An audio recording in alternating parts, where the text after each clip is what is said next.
চট্টগ্রামের বাঁশখালী উপজেলায় ডাকাতির প্রস্তুতিকালে আন্তজেলা ডাকাত দলের ৩ সদস্যকে গ্রেফতার করেছে পুলিশ। এ সময় তাদের কাছ থেকে দেশীয় অস্ত্র ও ডাকাতির কাজে ব্যবহৃত একটি পিকআপ গাড়ি জব্দ করা হয়। বৃহস্পতিবার ভোরে বাঁশখালী থানাধীন বৈলছড়ি ইউনিয়নের চেচুরিয়া এলাকায় গোপন সংবাদের ভিত্তিতে অভিযান চালিয়ে তাদের আটক করা হয়। পুলিশ জানায়, ডাকাত দলের সদস্যরা কক্সবাজারের পেকুয়া এলাকা থেকে বাঁশখালীর দিকে আসছিল। বৈলছড়ি বাজারে চেকপোস্ট বসিয়ে সন্দেহভাজন পিকআপটিকে থামানোর চেষ্টা করলে চালক পালানোর চেষ্টা করে। পরে ধাওয়া করে গাড়িটি আটক করা হয়। গ্রেফতারকৃতরা হলেন নূর মোহাম্মদ কামরুল ইসলাম শেখ ও শাহাদাত হোসেন। তবে তাদের সঙ্গে থাকা আরও ৭ থেকে ৮ জন সহযোগী অন্ধকারের সুযোগে পালিয়ে যায়। তল্লাশিকালে পিকআপ থেকে ৩টি রামদা, একটি চাইনিজ কুড়াল ও একটি লোহার কাটার উদ্ধার করা হয়। প্রাথমিক জিজ্ঞাসাবাদে গ্রেফতারকৃতরা সংঘবদ্ধ ডাকাত দলের সদস্য বলে স্বীকার করেছে বলে জানিয়েছে পুলিশ।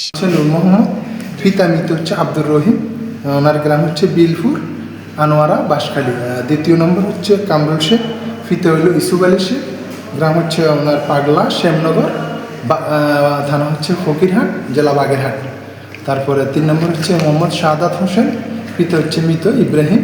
বাঁশখালী থানার ওসি রবিউল হক জানান, আটক ব্যক্তিদের বিরুদ্ধে আইনগত ব্যবস্থা গ্রহণ করা হয়েছে। পাশাপাশি পলাতক সদস্যদের গ্রেফতারে অভিযান অব্যাহত রয়েছে। সন্দিগ্ধ একটা পিকআপ গাড়িকে চেক করার সময় তারা প্রথমে একটু স্লো করলেও পরে টান দেয়, পরে পিছু ধাওয়া করে তাদেরকে ধৃত করে। এর মধ্যে ওই পিকআপে অনেকগুলো লোক ছিল, তার মধ্যে আমরা ৩ জনকে আটক করতে সক্ষম হয়েছি।